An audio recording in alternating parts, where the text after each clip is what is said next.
اللہ کہتے ہیں شیطان نے دونوں کو ورگلایا. یہ ہے سورہ بقرہ کی آیت نمبر 36.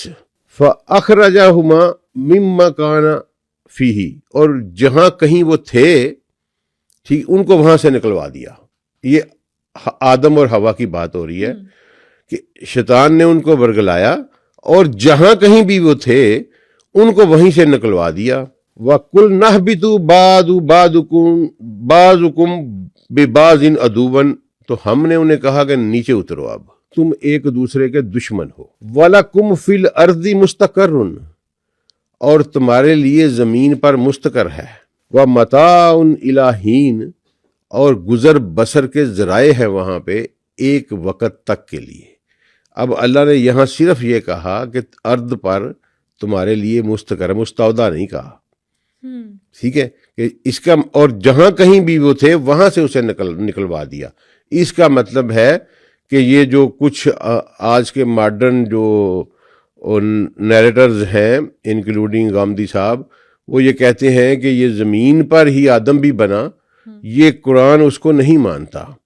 قرآن کہتا ہے کہ فَأَخْرَجَهُمَا مِمَّا كَانَ فِيهِ, ان کو وہاں سے نکلوا دیا جہاں کہیں وہ تھے, اور نکلوا دیا جب تو پھر کیا, پھر ہم نے ان کو ارض پہ بھیجا. ہم نے کہا نیچے اترو, اور وَلَكُمْ فِي الْأَرْضِ مُسْتَقَرٌّ, اور ارض پر تمہارے لیے مستقر ہے. وَمَتَاعٌ, اور متاع ہے, گزر بسر کے ذرائع ہے. إِلَىٰ حِينٍ, ایک مقررہ وقت تک. اب یہ دیکھیں کہ آدم جو ہے نا جی, وہ اور اس کی اولاد, وہ اس پلینٹ کی مخلوق نہیں ہے.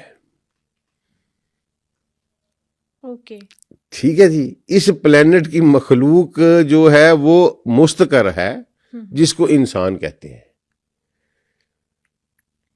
ڈیفرینسیشن کیسے ہوگی؟ ڈیفرینسیشن یہ ہے کہ دیکھیں انسان اس جسم کا نام ہے, ٹھیک ہے جی, اس کے اندر جو میری شخصیت ہے, ٹھیک ہے, جس کو میرے ماں باپ نے عبدالسلام عارف کا نام دیا, آپ کے ماں باپ نے لبیبہ کا نام دیا, وہ یہ باڈی نہیں ہے. کیونکہ مرنے کے بعد موت اسی چیز کا نام ہے کہ اس میں سے عبدالسلام عارف نے نکل کے اس باڈی سے کہیں اور چلے جانا ہے, اور پہلے بھی کہیں اور تھا. جہاں سے میرے ماں باپ کو نکلوایا گیا تھا وہ کوئی اور پلیس تھی, ایسے ہی ہے, ٹھیک ہے, اور وہ وہاں سے زمین پر آیا, اور زمین پر اللہ نے کہا کہ تیرے لیے وہاں مستقر ہے اور گزر بسر کے ذرائع ہے ایک خاص مقررہ وقت کے لیے.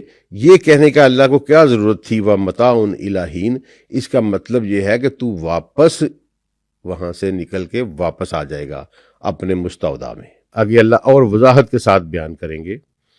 یہ سورہ آل اعراف ہے جی, اس کی آیت نمبر ہے 24. یہ بھی بالکل وہی بات کر رہی ہے جو سورہ بقرہ میں اللہ نے کی.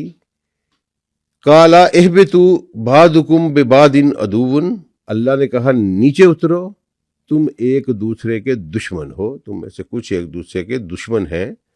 وَلَكُمْ فِي الْأَرْضِ مُسْتَقَرٌّ, اور تمہارے لیے زمین پر مستقر ہے. یہاں بھی اللہ نے مستقر ہی کہا, مستودع کا نام نہیں لیا, ٹھیک ہے. وَمَتَاعٌ إِلَىٰ حِينٍ, اور ایک خاص وقت تک کے لیے تمہارے لیے یہاں گزر بسر کے ذرائع ہیں. اچھا, اس کے بعد سورہ اعراف کی ہی آیت نمبر 25 میں پھر اللہ نے اس کو واضح کر دیا کہ مستقر تمہارا کیا ہے اور اس کا انجام تمہارے مستقر کا کیا ہوگا. قَالَ فِيهَا تَحْيَوْنَ وَفِيهَا تَمُوتُونَ, جب کہا کہ نیچے اترو زمین پر, تمہارے لیے یہاں مستقر ہے, تم یہیں پر زندہ رہو گے زمین پر, اور یہیں تمہیں موت آئے گی. ٹھیک ہے جی. وَمِنْهَا تُخْرَجُونَ, اور یہیں سے تم پھر دوبارہ نکالے جاؤ گے. اب یہ پروسیس کیا ہے؟ پروسیس یہ ہے کہ انسان اللہ نے جب اس کی تخلیق کا پیٹرن بدل دیا, ٹھیک ہے, وہ بھی آگے آئے گا قرآن میں کہ اس کی تخلیق کا پیٹرن مٹی سے اٹھا کر وہ پھر سیل ڈویژن پہ لے گیا, ٹھیک ہے, اور جوڑا بنا دیا, اور جوڑے کے ملاب سے وہ اس کی تخلیق کا پیٹرن نیا دے دیا اس کو. تو اس کی تخلیق کے پیٹرن کے ساتھ ساتھ جو اس کا مستقر بنانے کی ایک فیکٹری لگ گئی سمجھو, ٹھیک ہے جی, یا سمجھ لیں کہ ایک